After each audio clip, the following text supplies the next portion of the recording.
As we read these emails, we shared them with experts who say clearly there were problems this year and Jackson County can and needs to do better.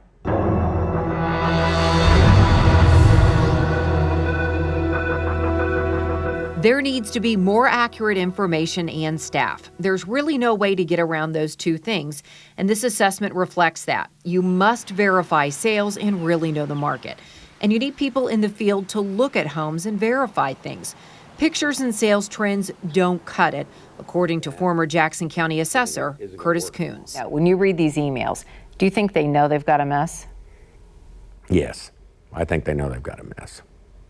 And I want to say something. Reassessment, you go out and you find the sales, and the sales determine what the market is. You go and you look at the individual homes and you see where those homes values apply on that market.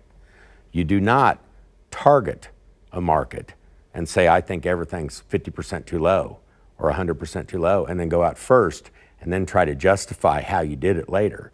The process starts out with gathering data to come up with your numbers. It doesn't end with gathering data to justify your numbers. Do you think this is fair to taxpayers and homeowners?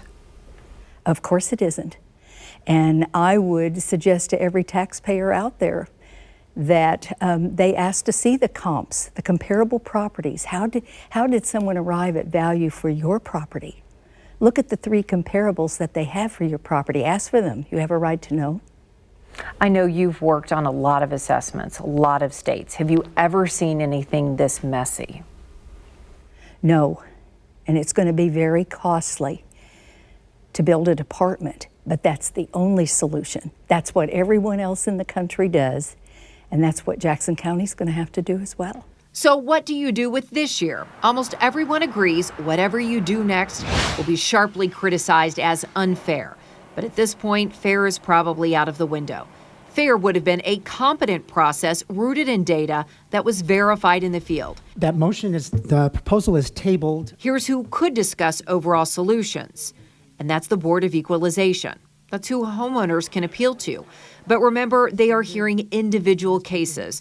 They never voted on a plan to cap taxes this year and admit there were problems. We reached out to the 3 voting members about all of the emails we read and what they show. They have not commented.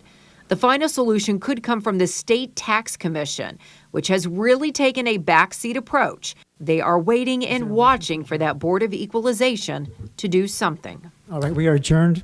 If you are a homeowner and want to connect with either of these groups, we have their emails listed on our website.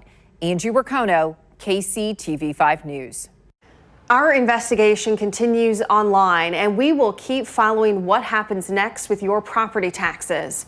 Thank you for joining us. Have a good night.